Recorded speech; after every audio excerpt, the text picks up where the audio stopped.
Now, in brief, we know that we have made progress in reducing maternal and newborn deaths in Tanzania. The numbers, you know them, 104 per 100,000 live births for maternal deaths, and 25 per 1,000 live births for newborn deaths. That is the horizon that we've reached, but we want to go beyond that horizon. It means that as we are speaking now, still there's women and children dying. So we should not be complacent with the numbers that we have now.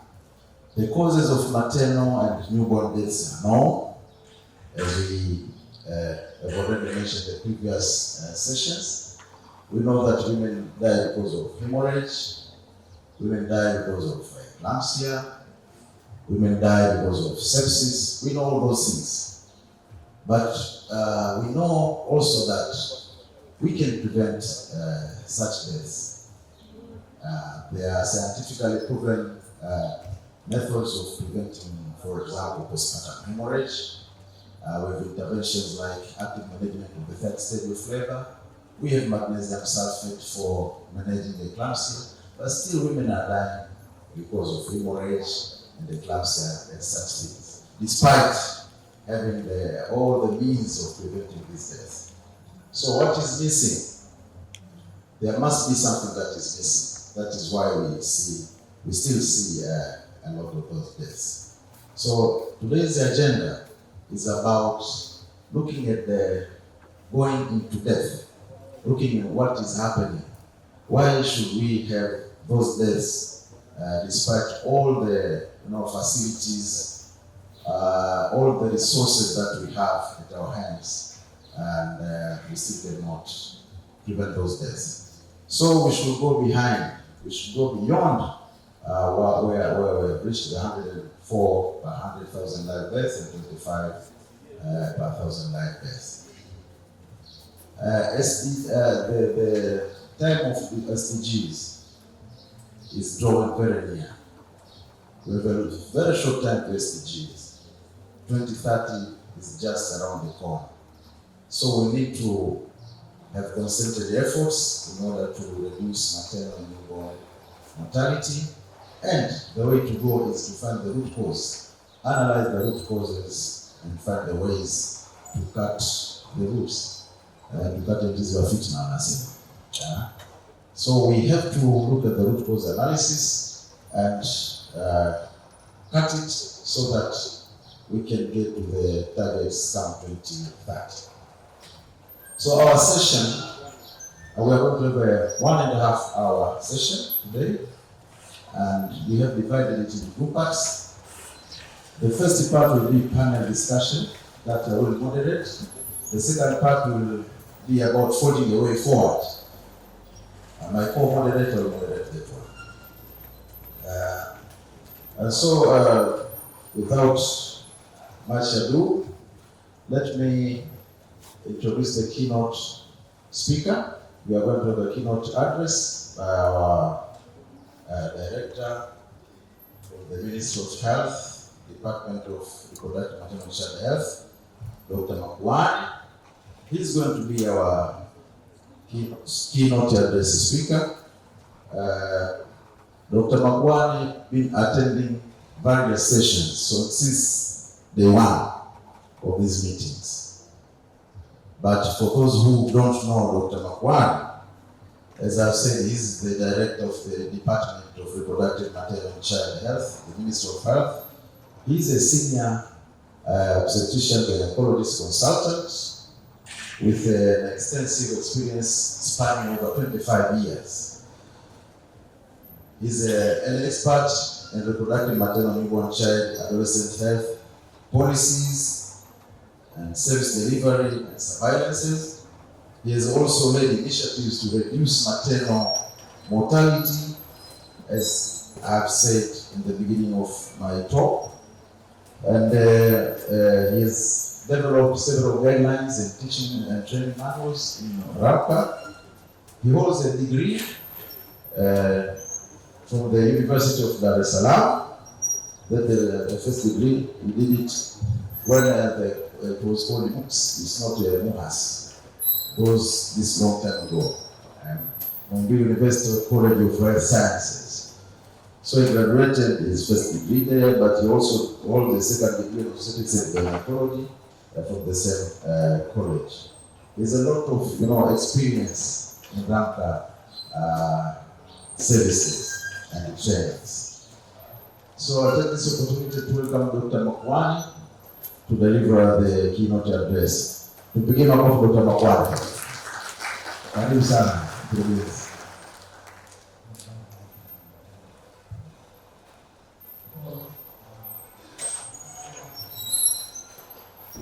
Good morning.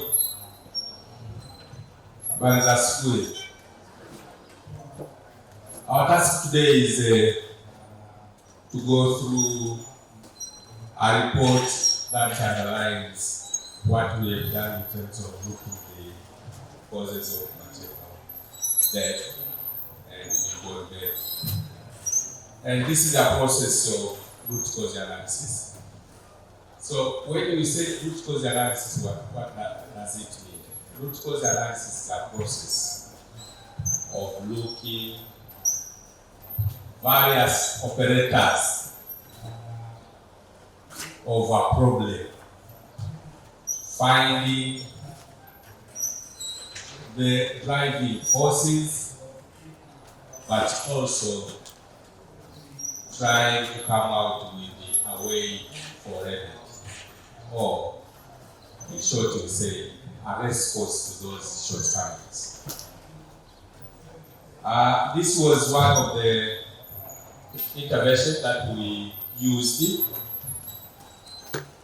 in the entire process for addressing the causes of maternal mortality and child mortality, so that we can find those drivers, deal with them, and at the end of the day, contribute towards improvement of service delivery, but also in turn to attain the intended outcome, which is survival. In line with the Ramka Strategic Plan 2016-2030, which calls us to attain 3 goals. The first one is survival. The second one is life, but the third is transformation. So in this case, we are talking about survival. Now, through this root cause analysis, we have done root cause analysis in institution, meaning the facilities. We've done root cause analysis as per region, for example, Dodoma, Dar es Salaam, Mwanza, institutions such as Muhimbili, Uganda. And when you look at those root cause analysis, you will find that most of the challenges are within ourselves. That if we deal with them, we will ensure what is called survival. And for all of us, we know that we are striving to reach the goal of reducing maternal mortality below 70 per 100,000 live births by 2030, reducing the neonatal mortality below 12 per 1,000 deaths by 2030. But if you know the facts which lead to this, it will be a dream for us to reach those goals. Let me say there is a huge change of pattern of causes of death currently. If we were to do this root cause analysis in years such as 90, 2000, possibly things like human resource, issues like no supplies, issues like no health facilities would be very prevalent. Currently, that picture has changed, and you are going to hear a lot from the speakers here. So, without much ado, I would like to take this opportunity to thank the speakers to agree to convene today, but also to thank you from different corners of Tanzania and outside Tanzania to come and listen on these issues from the root cause analysis.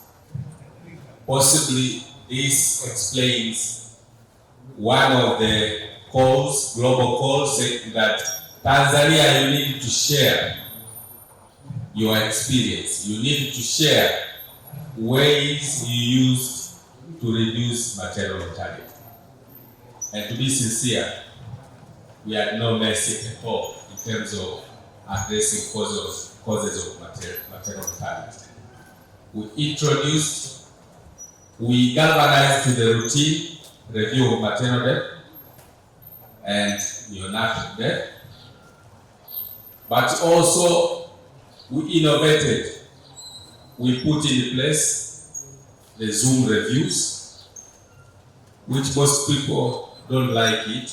Recently, I was reviewing some of the interviews from the community in Singida and in Twara. One of the comments which came out from there, they are saying, you don't wish to get reviewed through the Zoom review, because you meet with the experts from all over Tanzania. And those experts, they will ask one question several times until they get the reasons why it happened. And it is a very painful process. We introduced this one by using the so-called addressing the issue of comfort zone. Most of us, we don't want to be shaken in our positions. We want to keep our status quo. So we want, when we do these reviews, to tell why you didn't do A, B, C, D at the point. And I'll use our colleagues from Uganda, the experience of our colleagues from Uganda. They say, you use a gentle pressure, just gentle pressure, to get to the facts. It has worked, it has changed. It started with a Zoom review at the national level. Currently, the Zoom reviews are in sub-nation. So I would say it has been accepted. Although there is a mixed feeling among health workers, some of them, they don't want even going to work in the labor room. But at least people, they have a time whereby they think there is somebody, there is a peer review that may come.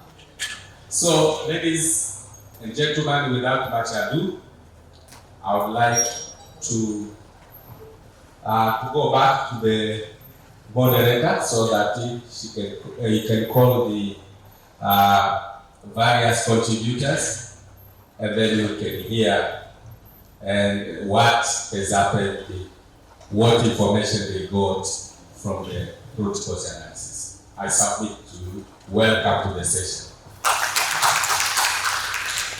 Thank you, Dr. Makwani, directed the Department of Reproductive Maternal and Child. Let us put our hands together for Dr. Makwani. Yeah, thank you very much, Dr. Makwani, for those words. So it will be a why until we get to the root of the problem. Having said that, and without losing much of your precious time, we have three speakers in the panel, and Dr. Njoge will not be a speaker, but he will moderate the next session. As I've said, this session has two parts. One is a panel discussion, the other one will be to follow the way forward from the discussion.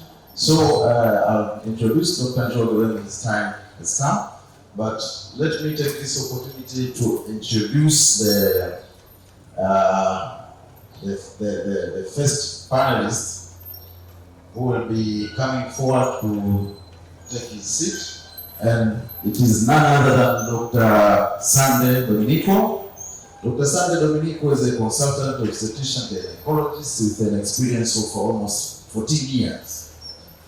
Dr. Sande has experience in clinical care, experience in training, and experience in policy development and program management, all those focusing on reproductive, maternal, and adolescent health. Currently, he is the president-elect of Agota, and he's a national MPDCR focal person at the Ministry of Health, and he's also a director of programs at Tamini High, and he has for all that almost 15 publications, and has a lot of efforts that has made a contribution to reduction of maternal and newborn mortality in Tanzania. Welcome, Dr. Sande, to the point, to take your seat. Please take your seat, Dr. Sande. Karibu sana, Dr. Sande.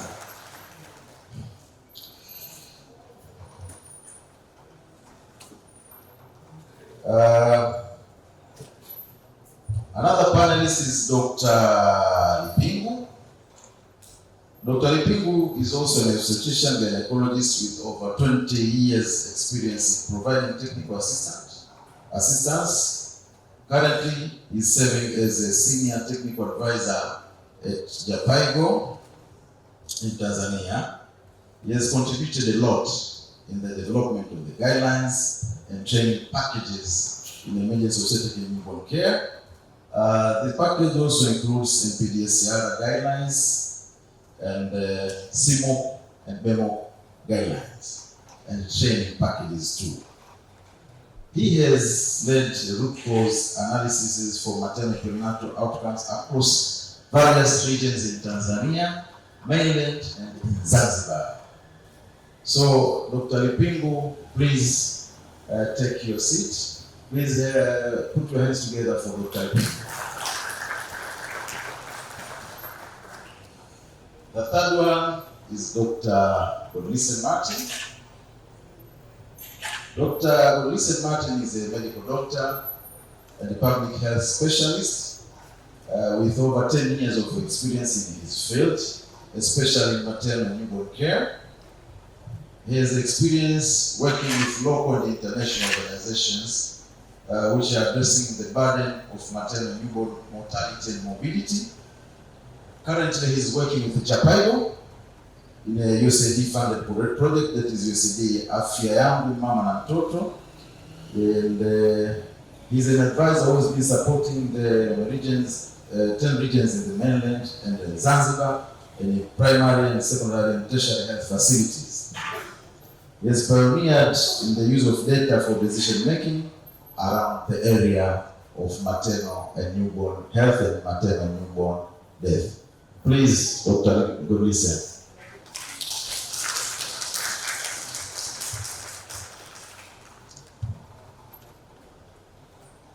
Can you put your hand together for all of our panelists?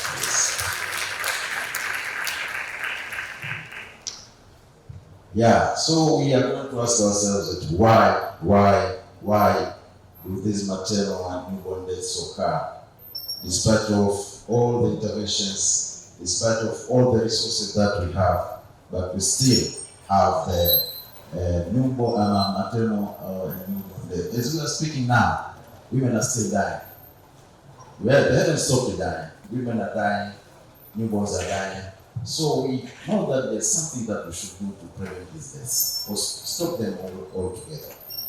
So let us first hear from Dr. Sande.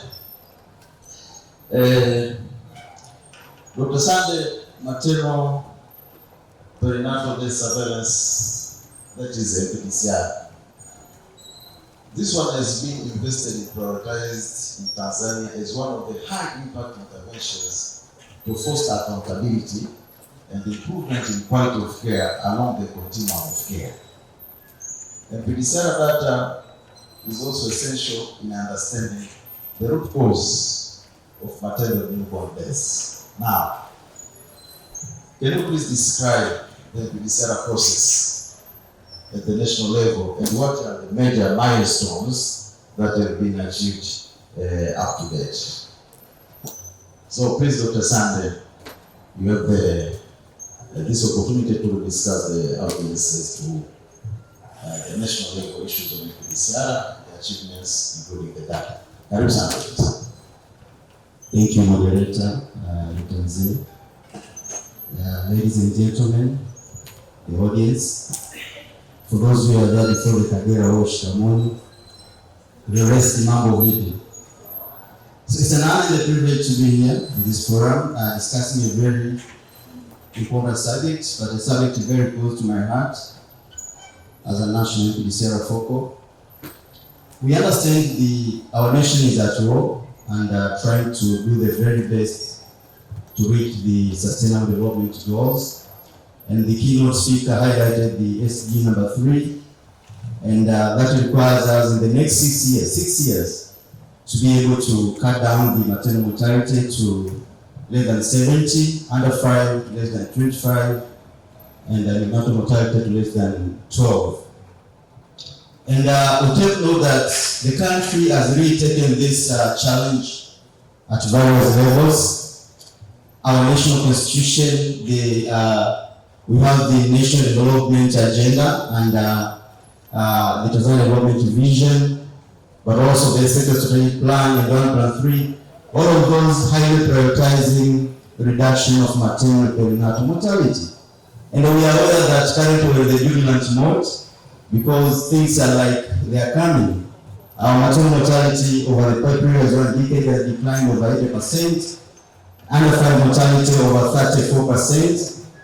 We know that we still have challenges, only 4% reduction in the previous 7 years. Now, if you look at the horizon, the next 6 years, you're going to rest as a nation. You really have to dig down and see how much you do more extra. We're talking about the extra initiative. We have done a lot. How much do you do to ensure that you accelerate initiatives? And to be able to do that, you have to be guided by evidence. So that will show us a number of interventions which are being recommended.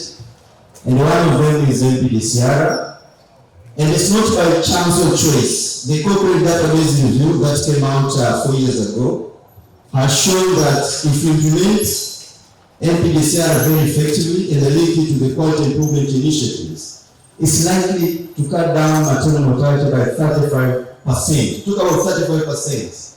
Perinatal mortality by 30%. Now, what is behind this important intervention? So, WHO brought forward the full publication beyond the numbers that was almost 20 years ago, that every single maternal and perinatal death has to be reviewed to be able to draft clear public health action to reduce further death. Tanzania was one of the very first adapters. In 2006, we started working on this process. We had another guideline in 2014, and the latest guideline of 2019, which will guide the PDCR process to be able to bring the intended change. And for those who are in this room, maybe you're hearing PDCR for the first time, it's really an institutional process where you look at how much you would be able to use the information you learn from the occurring maternal and perinatal death to be able to respond aggressively, timely, and quite laser sharp focus. And in this way, to be able to make you understand better, NPDCR actually is 4 weights, and in those 4 weights, the first of course is maternal, perinatal, and then you have surveillance in the response. So you talk about surveillance. When it comes to maternal perinatal death, you talk about a continuous process across all the service delivery points and the community, trying to identify which death is happening that are attributed to the pregnancy, puerperium, and the complication of pregnancy and childbirth. Identify those deaths and then notify to the relevant channel, and that's what we call surveillance. Now, this is a very well done process in most parts of the world.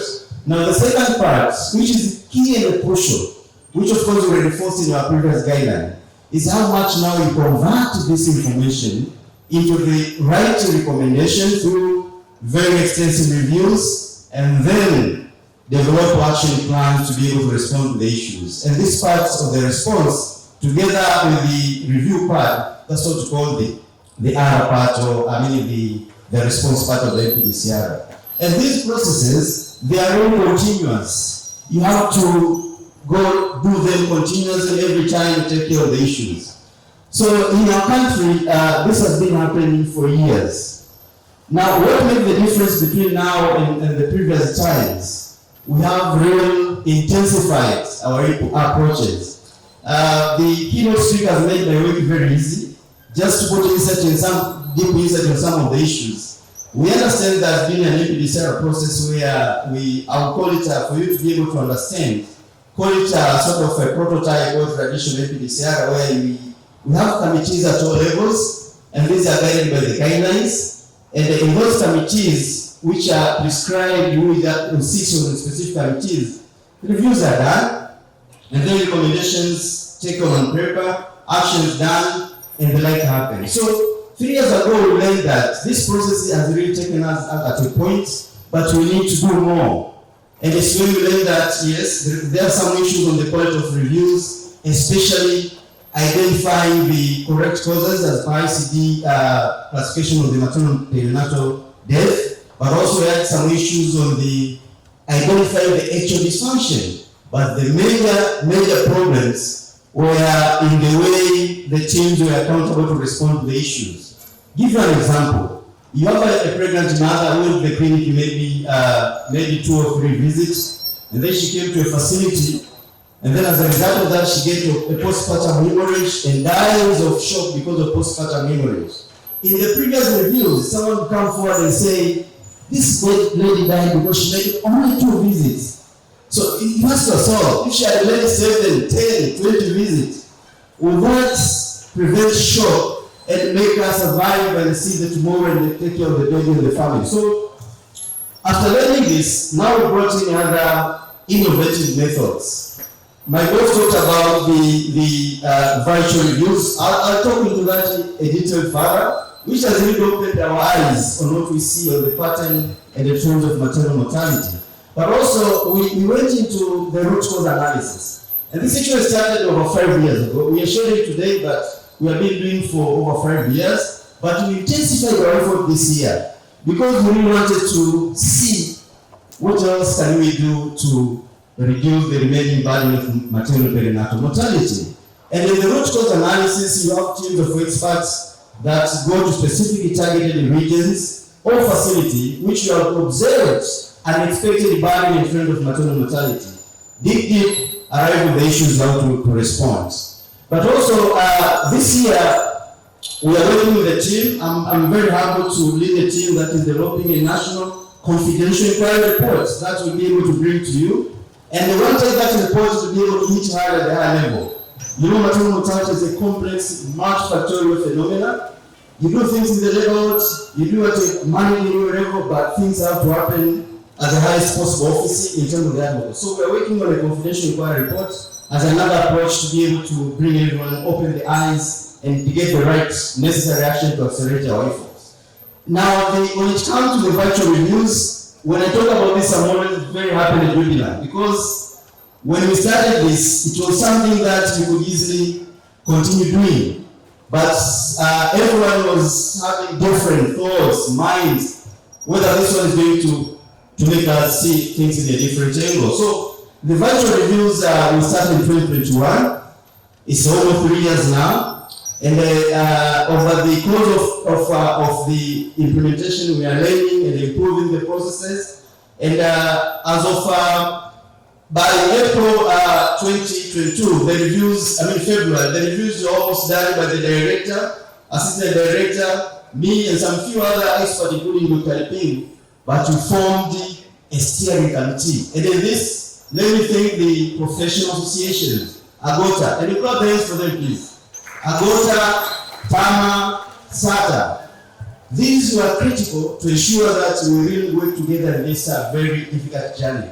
So we formed a national steering committee in which you have everyone on duty to share specific sessions.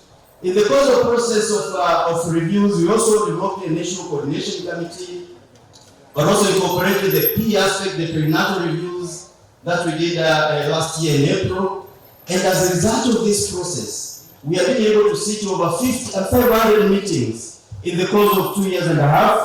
In that process, we were able to review over 700 maternal deaths, but also reviewing perinatal. Those are remarkable numbers, considering that we are in a very wide, huge country, quite spread with a lot of issues. But this is not the story that I want to tell you. The story is the virtual reviews have really changed the way we look at the systems in terms of improving the maternal and perinatal landscape in the country. And the major issues is we are always being asking ourselves, what causes maternal and perinatal mortality? You go to a manager at the regional council level, they'll tell you because we don't have equipment, we don't have supplies, because the women are coming late to the clinic, they are making fewer visits. But the virtual reviews have told us we have major issues on the competence of the healthcare providers. Competence in managing obstetric complications, PPH, preeclampsia, eclampsia, sepsis, issues on how to manage perinatal complications, birth asphyxia, prematurity, and the like. And this one, I tell you, is a groundbreaking innovation because today, everyone knows that we have to address competence of the healthcare provider. The minister knows it, the deputy minister knows it, the parliament secretary, everyone. And we have designed a lot of intervention to respond. For those who have been going to the MOH forum, we have heard of Mama Samia mentorship program. This is one of the responses that came out after learning from this. But we also intensified our efforts to review, develop a lot of guidelines. Because of the limited time, moderator, I want to be able to go into everything. But what I want to tell you is, if you really have a very well structured NPDCR process, it's likely to avert scores of maternal and perinatal death.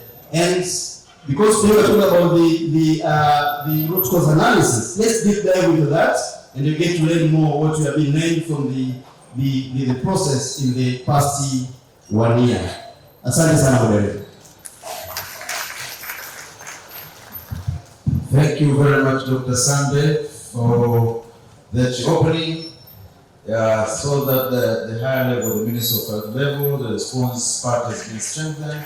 We have established national steering committees for PDCR. We have engaged the professional organizations, and we are also addressing the competencies of healthcare workers. Thank you very much. Put your hands together for Dr. Sande here. Thank you, Dr. Sande. That is very good. So let us go to the second. Please keep your questions and discussions. We shall have a time for that. Now, Dr. Lipingu, we have heard that at the national level there are a lot of achievements in addressing maternal and perinatal death through institutionalization and capacity building, health facilities to use the NPDCR processes Dr. Sande has mentioned. We know that NPDCR is essential for documenting the causes of maternal and perinatal death that have proven to be effective in identification of the level where it has occurred. Now, we know that USAID, Afya, Yangu, Mtoto has been using NPDCR data to support the Ministry of Health to conduct root cause analysis in specific regions in mainland Tanzania and also in Zanzibar. Now, can you please describe the root cause methodology and coverage of this approach, which the Ministry of Health has been supporting? Karibu sana Dr. Lipingu. Asante sana.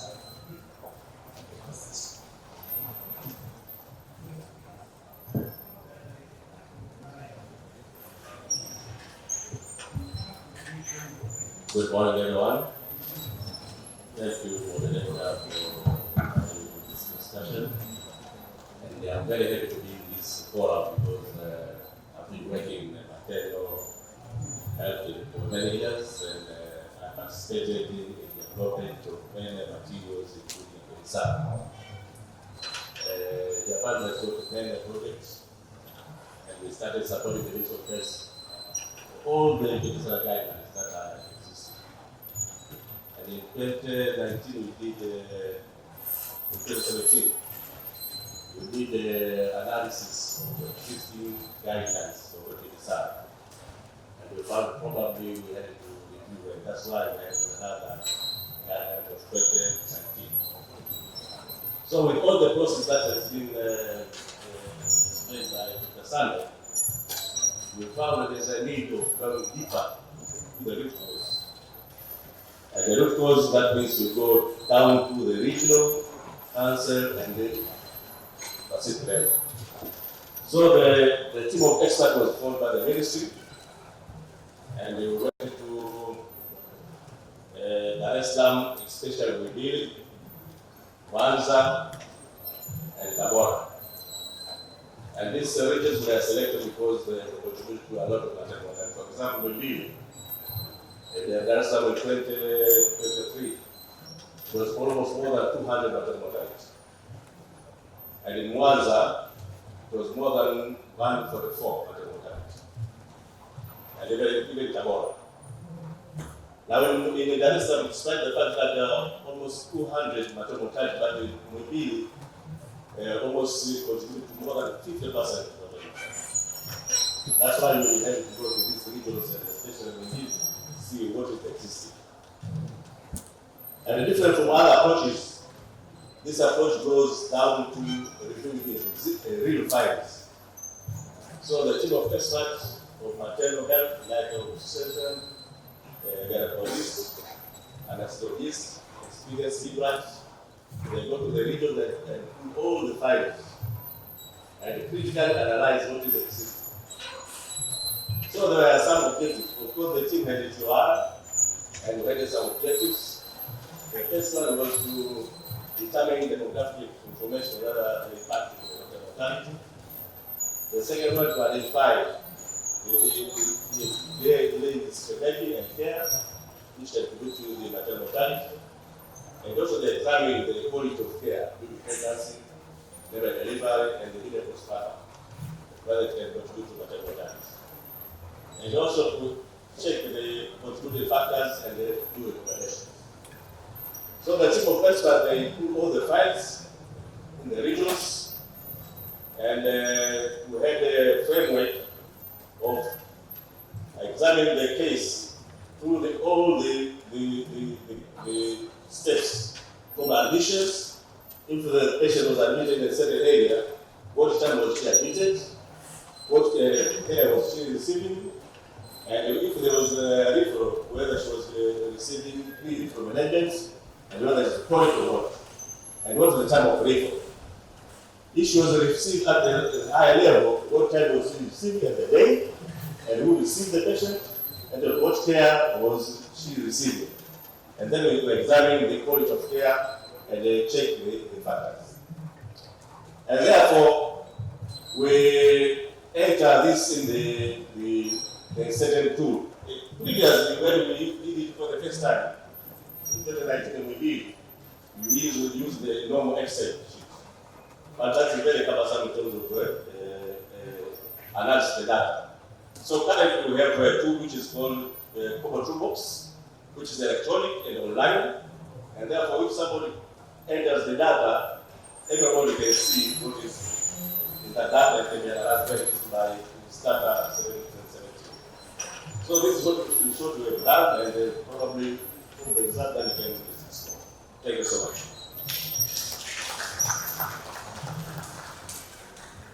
Thank you very much, Dr. Lipingu. Please let us give Dr. Lipingu 3 claps. Asante sana for that address. Now for Dr. Martin.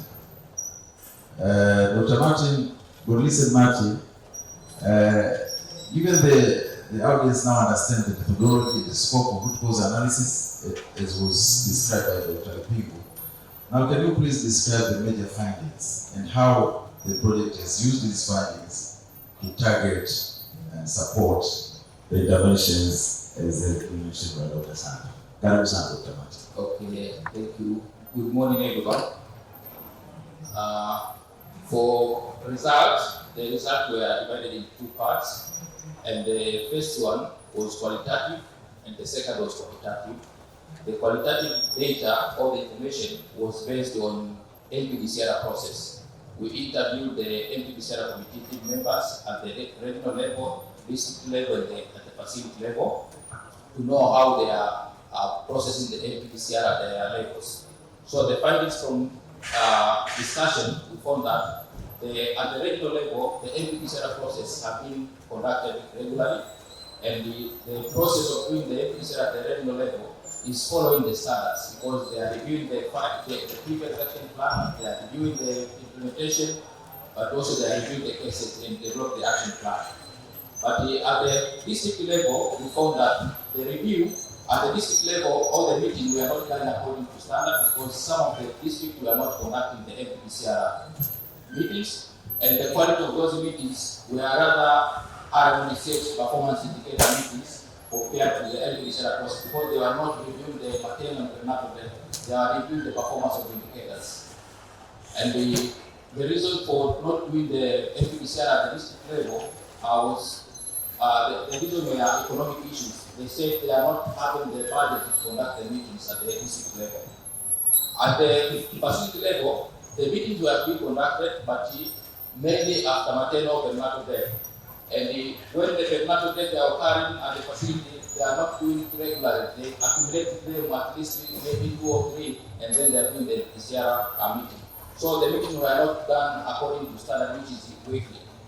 And the quality of review were not standard because the review sometimes come up with the findings which are not implementable or does not address the main gaps. So what the project did at the regional level, we continue to advocate, continue the meeting, but also we continue to support the meeting at the regional level. And at the facility level, we continue to make sure that we participate in those meetings, to capacitate them on how to conduct the meeting properly.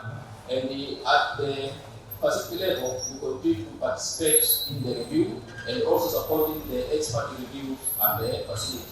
We work very closely with the professional association to make sure that we use them to support the facility to review the cases, but also we conducted training on NPDCR. On qualitative findings, we looked at Dr. Pim said across the continuum of care from when the patient was at home, when on the way to facility and at the facility. So we used the 3 delay models. So when we looked at the ANC, we started to look the direct link between ANC and the death, and we found that almost 20 to 30% of all maternal deaths were related direct to ANC suboptimal quality of care. And the gaps which we observed there, the healthcare providers were delayed to detect the complication, particularly the severe preeclampsia, but also when they detected the risk, for example, 2 previous car, they are not doing the proper referral to targeted facility. So what project did, we worked very closely with the government to make sure that we conduct training at the facility level on the ANC, to make sure that we capacitate the healthcare providers, but we also work with the community workers to make sure that we link the issue at the community and the facility. But we are now working with the regions to use the electronic tracking tools, and these tools will be able to track the risk pregnancy at the facility and link them at the community so that we can able to track the risk pregnancy at the facility. Also, we look at the mode of deliveries. We observed that almost 50% of all deaths were from cesarean section, despite having only 20% of all deliveries in those regions, but it contributed to 50% of all maternal deaths. And this is because of suboptimal quality of care during the gap in doing cesarean section. So the complication which arises from that procedures contributed to maternal death. So the project, what it did is to make sure that we capacitate the healthcare providers on surgical intervention, and it's through professional association we have conducted a clinical attachment. To those new CMOC sites, we attached them to the regional hospital to make sure that they are capacitated, the surgical team is capacitated to be able to do the surgical intervention, but also to do an intensive mentorship to make sure that the healthcare providers are aware or they know how to do cesarean section. But also we have been leveraging the effort of Mama Samia campaign. When we know maybe the campaign at certain district hospital, we use that opportunity to bring the healthcare providers from other facilities to that facility so that they can be able to be capacitated very well. We also looked at the onset of complication, that is first delay model,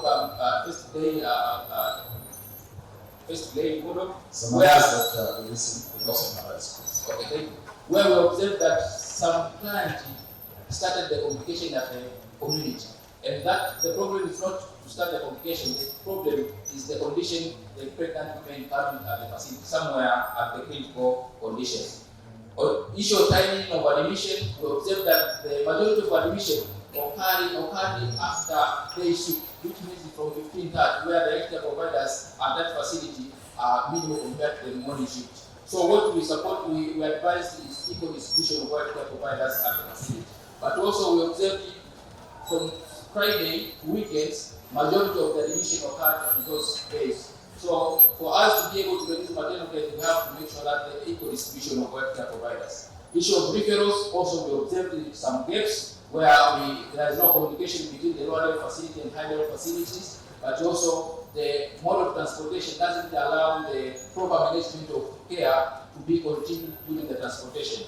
We observed it, particularly in Dar es Salaam, majority of days we were referral cases.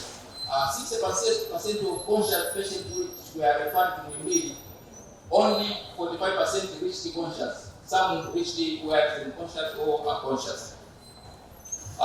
What we supported is to work with the mama to make sure that we improve the referral system, particularly equipping the ambulances to make sure that they provide the adequate care, but also continue to use the WhatsApp groups for continuous care for behavioral management. Also, we looked at the underlying cause of maternal death, where we observed the majority were acute patient eclampsia, and we worked well with the government to make sure that the emotive bundle, which is observed to reduce the number of death patients, is now incorporated in the guidelines. Thank you, Dr. Godlisten Martin. Thank you very much. Big applause for Dr. Godlisten. Thank you very much. Asante sana. Thank you very much, the panelists, for that very nice presentation. Because I have said before that we are having another part of this presentation, that is to forge a way forward after hearing the presentation. To give you an opportunity to participate in that second part, I'll take this opportunity to allow some questions. Anybody with a question, let me raise up your hands. 1, 2, 3, 4, 5, 6, 7. 7 is a question. So I'll give you this opportunity, but be very brief to the point, so that we save time. We'll answer about 7 hands only. I've marked you. No more hand. Nobody should be, stimulated to ask another question. Yeah. Thank you very much for the great submission. I really appreciate. I have 2 areas that I really wish that you can speak more. One, what do we think if the development partners pull off their support and implementing partners talk the complement effort that they are doing with the government? What will happen towards sustainability? And again, in terms of data collections and how we use our data, I like the way you have narrated the use of open data kits, the Congo toolbox, and the other application for analysis. But what do we think about taking from the existing national accepted mobile solution, like the Unified Community Solution and Afya, so that at least even if all effort goes off, we can still use the solution that has been accepted to the government to carry on the effort that you understand. Thank you very much. And to whom does this question go? Okay, the first one is to Dr. Sande, but the second one is to Dr. B. Thank you. It's only one question, there's no IB. Okay, thank you. To the other two? Yeah, so mine goes to Dr. Sande as well. Thank you for your elaboration. But as we have seen from the statistics, I've been attending MPDCR meeting for quite some years. And I feel so sorry each and every time, because from your statistic it shows attitude in practice, almost like 69%. Despite of having all medical equipment, CMOC facilities, but when it comes to attitude and practice, and the question from the LPDSR form, it says, was this death avoidable or unavoidable? And answer that. You see, Come to the question. it does feel bad when it was avoidable. And now we see mushrooming of health colleges. What is your We question, have please? used- My question is, what do we do to make these healthcare providers accountable, despite of having gynecologists coming into the PDCR meeting in Right. each quarter? We want to know what Accountability. accountability. Thank you very much. Dr. Sande, that is for Dr. Sande. The gentleman there, please. Thank you. Mine is just a question but a comment as well. My name is Emmanuel Boya from Anglican University. I am interested to know whether the MPDSR system was taking into consideration understanding the maternal and perinatal death, if it was considering knowing how many people with disability, given the fact that people with disability have an added layer of impairment. And I want to know whether if the data you have collected can inform something in improving access to sexual and reproductive health services for people with disability. Thank you very much. Come to this side. Dr. Eric hapa, alafu lady behind. Thank you very much, and thanks for the very clear and honest presentations. One question is Dr. Pingo. In your root cause analysis, one of the behind the underlying factors there may be, I want to ask you, the issue of affordability. Poor people cannot afford the complications to be paid for, as they are not free. And the increase of that amount of money has increased over time in the last 5 to 10 years. Is that in concurrence with your findings? Is affordability an issue? And if so, I think we should be honest and say so. Thank you very much, Dr. Eric. Asante sana. Brief and clear. Thank you very much to the panelists. My question will go direct to Dr. Sunday. Because moving forward, okay, I go by the name of Dr. Aslan. Moving forward, you talked about the dysfunctions contributing to death is due to incompetency. So I have 3 questions. One, is it... It's only one question. You can find him after the session. Okay. Then I want to know what level of incompetency are we talking about? Is it the midwiferys? Is it the doctors? And also, we've heard about the trainings, on-job trainings that you're doing. How are we moving forward? How are we going to the problem of shifting of healthcare providers to other units? Because they're trying to train them, and the main problem is incompetency. Also, coming to the level of coming to the level of intern. Please, no time. Please, there's other things. We still have another exercise after this, so you can find the moderators after this session. They'll answer some more. Please give to the gentleman, Kai, and then the gentleman, and then we shall give the floor to the moderator.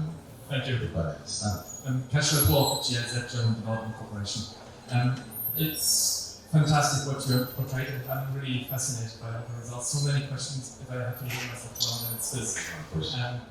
We have fortunately also a number of facilities that do not report deaths. Nonetheless, next month they may have cases that need to be prepared for. So we have been working on near-miss cases and PDSR for near-miss cases as a next step for those facilities. Is that something that you would also be considering as a recommendation for the standards? Thank you. The last question, and then we'll prepare for us. I think most of the questions that go to Dr. Sunday, go to Dr. Kariba. One question, not A, B, and C. Yeah, good morning. My name is Maternal Kimanga, registered medical practitioner from University of Dar es Salaam. Also, I'm a PhD candidate for medical tourism. I'm looking at social analysis. Swali langu kwa researcher, kama umeweza kuwafikia wadau wengine katika kupunguza vifo vya mama na mtoto, hususani viongozi wa dini, wazee wa kimila, traditional practitioners. Tunafahamu wizara kwenye policy kuna swala la palliative medicine, na pia kuna emerging issue katika medical tourism. Tuna wagonjwa ambao tunatarajia kutoka nje ya nchi yetu. Tumeweka mikakati gani ya kuwafuatilia huko walipo inapotokea vifo, wakati policy inaonyesha kwamba haturuhusiwi practitioner kuwasiliana kwa simu na wagonjwa wetu katika ishu kama hizi za audit? Nashukuru sana. Asante sana. Dr. Sande, please. Wow, that was the response that we wanted. So on development and implementing partners, we have shown you the evidence that it works. There's studies in the local context. So it's a call to everyone to come on board. As of now, we are getting a lot of support from USAID, Afya, Yangu, and the other partners. But we wish to invite everyone on board to make sure that we take this forward. Asante sana. Attitude and the practice. There are a number of ways to address this. Of course, going back to our training colleges, pre-service training, it's where the point where you can take care of this. But post-training, there's an opportunity for value clarification and transformation. So the ministry is exploring the options to have a guideline on value clarification that will be targeting not only post-abortion care, but also looking at other aspects of maternal and reproductive health care. Accountability.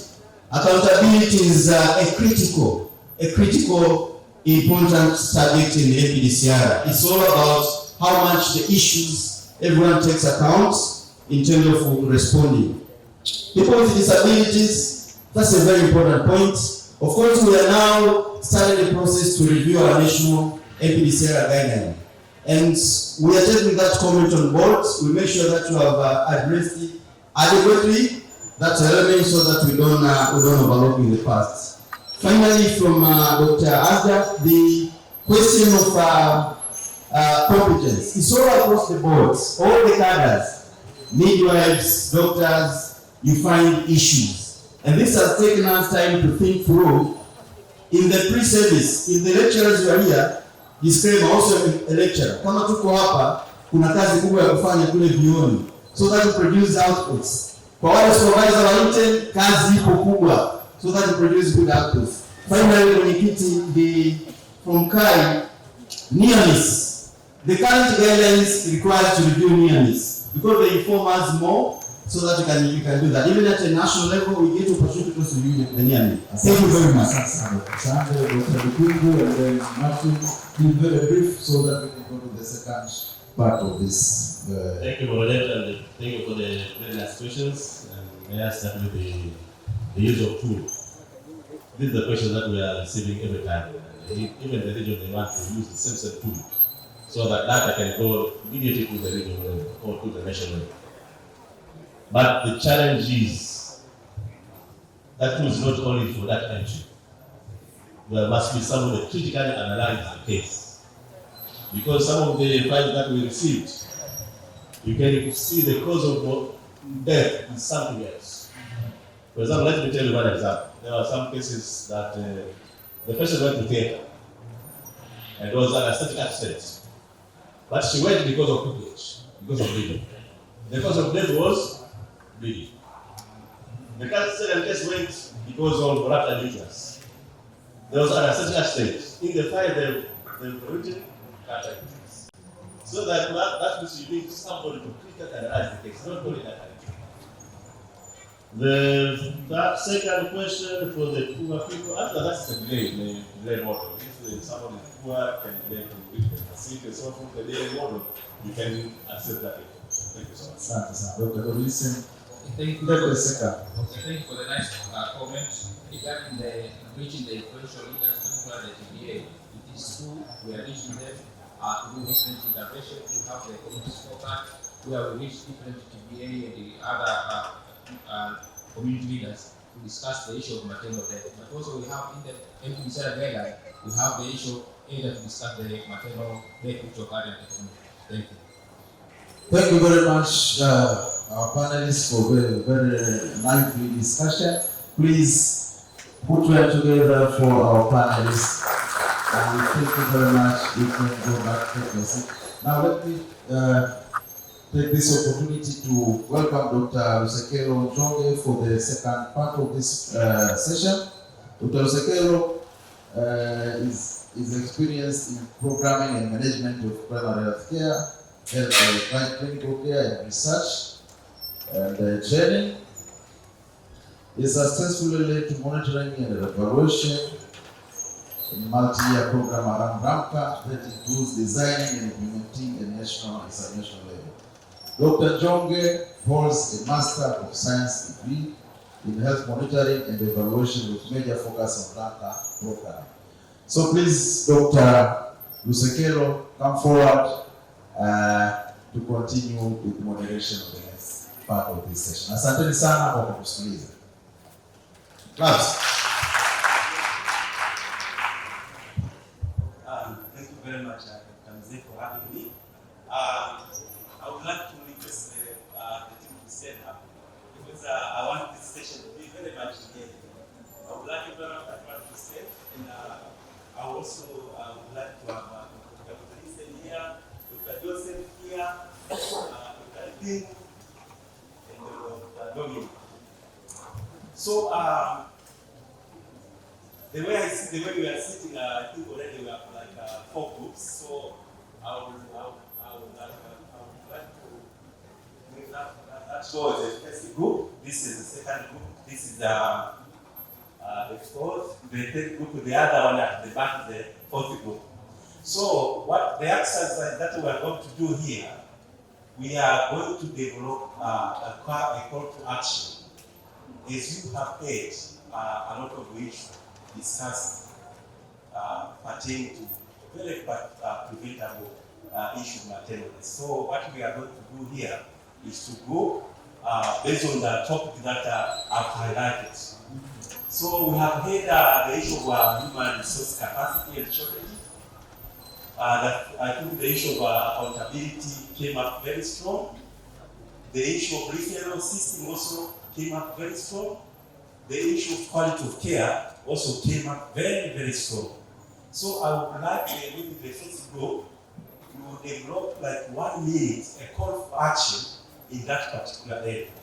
So this group, I think, will work on the issue of HRH capacity and shortages, and Dr. Douglas will be that group. So you have like 10 minutes to develop a 1 minute call for action for the issue of HRH capacity and shortage. What do you want to advocate so that we can implement it? I think the exercise is very clear. So for this group, the issue of accountability I think also came up very strongly.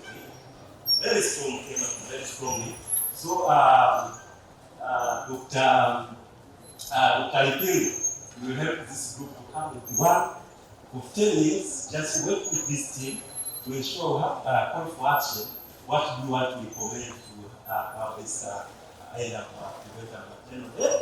And this group will discuss around the referral system.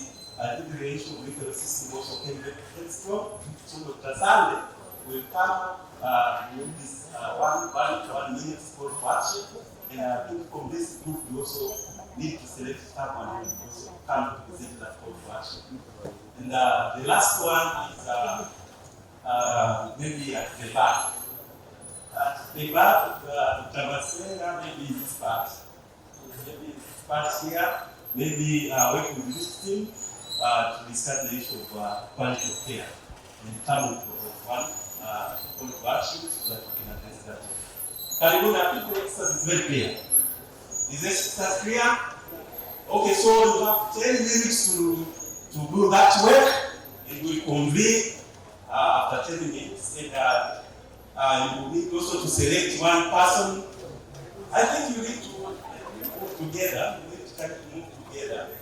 I don't know if you like to use. But after 10 minutes, I think we have a leader here who will present your call to action. Karibuni sana.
Hello, I think we need to wind up.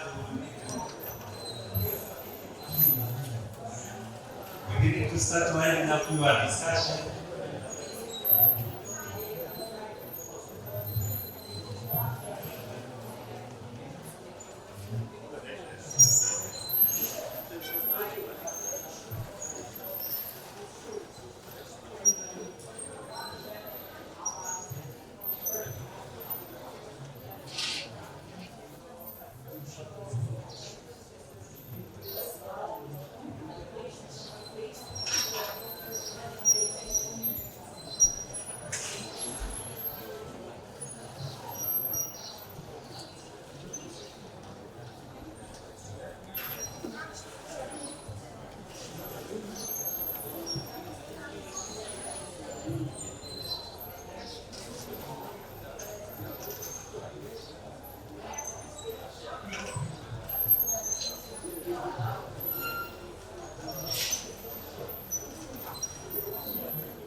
We have 2 minutes. We have 2 minutes to wind up. We have 2 minutes to wind up.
Thank you very much, team. Thank you very much, team. Now to maybe to convene again to finalize this session. And I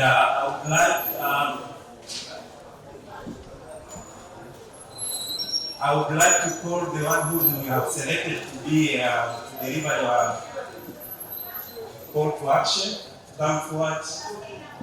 Later on. Okay, let's wind up. Time is not on my side. Team, let us convene.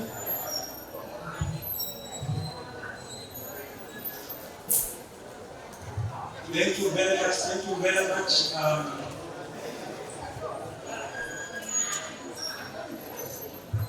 Thank you very much.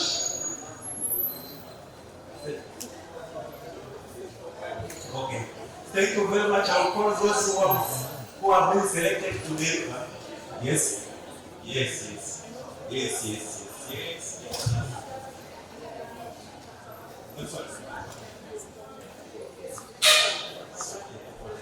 So we have a member from the quality of care. So for the accountability.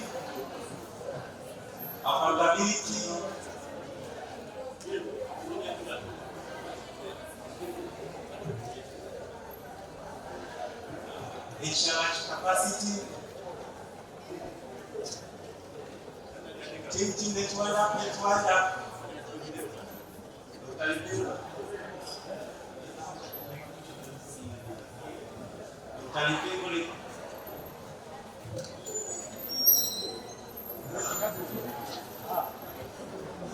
So listen.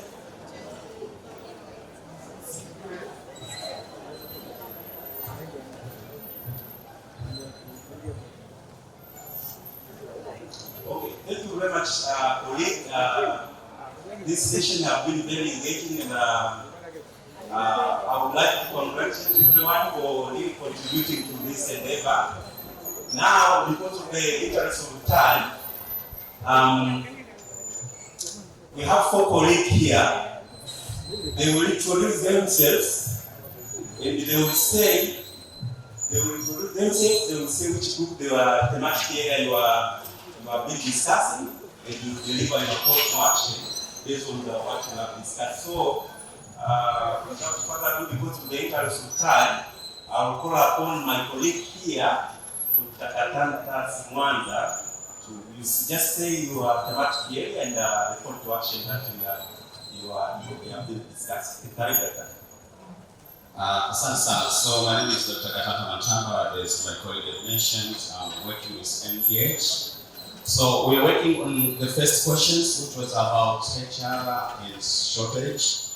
So the call for actions, as we discussed, one of the area we thought is very important is capacity building, especially in strengthening and coaching areas around surgical skills, building skilled labs, which will provide spaces for transforming skills for service providers, ensuring the IPC trainings are provided very well, but also conducting outreach services and also pre-service education to be used as one of the areas So for the shortage of staff, the proposed area is to make sure that we employ more service providers, but also the public-private partnership to invest more on that area, especially by engaging the communities. For example, working with first-aid organizations to train community health workers, but also that was suggested. Thank you very much. I think we have a time to work for this already, but we take to the HLH capacity and shortage. Okay, I go by the name of Dr. Asta Pariko. I also work with MDH, and our point was referral systems improvement. So our call for action is basically because we are moving to universal health coverage, and also we are we thought that if the insurance system is improved, that it will include the package for referral systems. Whereas at every point, from the community to the hospitals to the ambulances, as we know, we have the airport currently. So if the insurance stroke financial system is well strengthened, I think we can be able to tackle this problem of referral problems. Thank you. So because of the interest of time, let's go to the other group and talk for them at the session. I'm Dr. Christina Sanga, a medical graduate from the University of Dodoma. I'll be representing the second group, which was having a discussion on leadership and accountability. So we had suggestions. First one, the leaders have to make a proper distribution of staff in all shifts, as we saw from the report that many of the deaths were occurring at the times where the staffs are few. So there should be proper distribution of staff members so that the work should be done based on the workload. The other suggestion we had was on capacity building among the staff, with either having mentorship, and also we had a point on proper and close supervision of the new staff, interns and students, which are also enrolled in provision of health services. Also, we had the use of available data we have seen and we have on decision making, whereby we'll have to make decisions first from the facility before sending them to the regional level and the national level. And also motivation services to the staff so that they should be increasing. They should be working more based on the information which they'll be given, like in extra duties when they need transport, and they can also be accommodation services based on their shifts. And also the use of friendly educative services, of which this has to be done maybe in the morning meetings. If something happens, they should communicate, we understand what is the cause, and later we should take action friendly and not too much judgmental so that we show the problems. And the last one is proper communication and interaction among the services. Asante sana daktari. 1 minute. My name is Rita Mbeba. I'll just go quickly to the recommendation from the quality team, quality of care. So one of it was because the percentages of the cesarean section was shown to be 50%, what we proposed was to set initiatives of reducing unnecessary cesarean section, Also, labor monitoring should be well improved. Check health providers versus client ratio at labor wards. And also the need to strengthen teamwork and shared decision making. And also integrate pre-pregnant and pregnant nutrition, reward and motivate providers, instill the culture of no name, no shame, no blame, and staff retention in maternity units. Thank you. Yes, we've already mentioned there. So I'll present group number 2. We highlighted some have already been mentioned. We have accountability. We need to hold every party accountable, from individual level to the professional association level. They also need to be accountable. But also, in a session like this, we thought it's where the issue of pre-service was also mentioned. So we need to engage tutors, lecturers. In a forum like this, they also need to be here so that they can see and learn about these things which are happening, because they are the ones producing these healthcare workers. But we also need to enforce the adherence of the guidelines. We've noted that the deaths occur many days, specific range of time, and mostly due to the weekend. So the service guidelines needs also to be enforced. But motivation has been mentioned, but also MPDCR needs to be done timely. That's another challenge we will also see. Okay. So a big clap to my colleague here, and thank you very much, team, for a very engaging session. And I think we also need to share particular results so that we can consolidate and have summarize this call to action. Thank you very much, team, and thank you very much. Now, if you can say this is your station, you can say hello. Okay. Thank you very much. We can give a round of applause. More than that, you can do more than that. Thank you for our moderators and all the panelists. So, Dr. So you ready to welcome Dr. for the closing remark? Thank you very much for a very lively session. So I will welcome Dr. Floyd for a closure. And thank you very much for participation. Asante sana. Thank you very much, Dr. Mzee, moderator, for a very great session.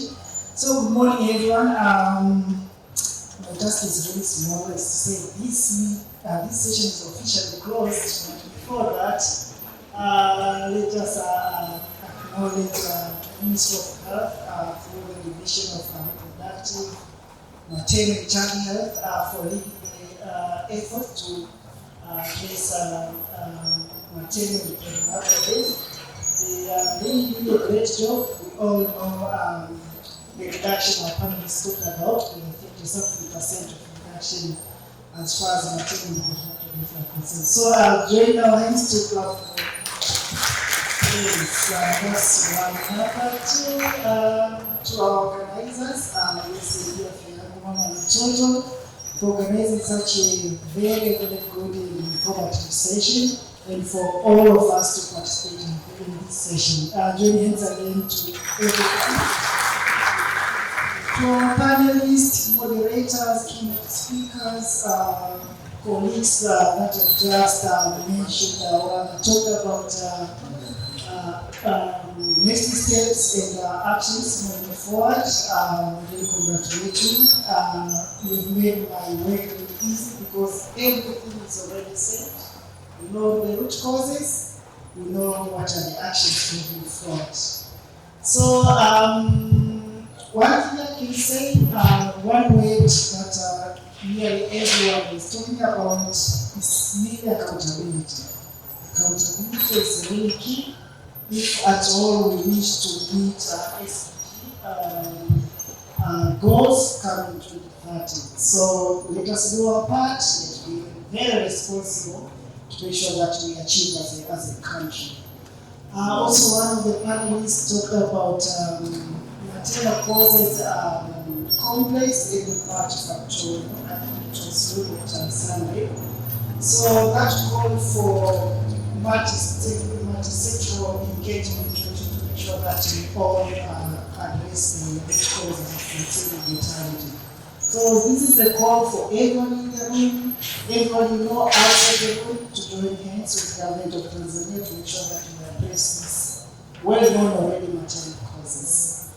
From a USAID perspective, we continue to do our part to complement government efforts. For sure, coming 2030, it is very possible to meet the target. So after all those not so short, not so long remarks, it's not tempting to say this meeting is officially closed, but how to we close such an important topic? So the session is postponed. Please continue to discuss, and we will reconvene again similar meetings to make sure that we meet our SDG target. Asanteni sana. Thank you very much.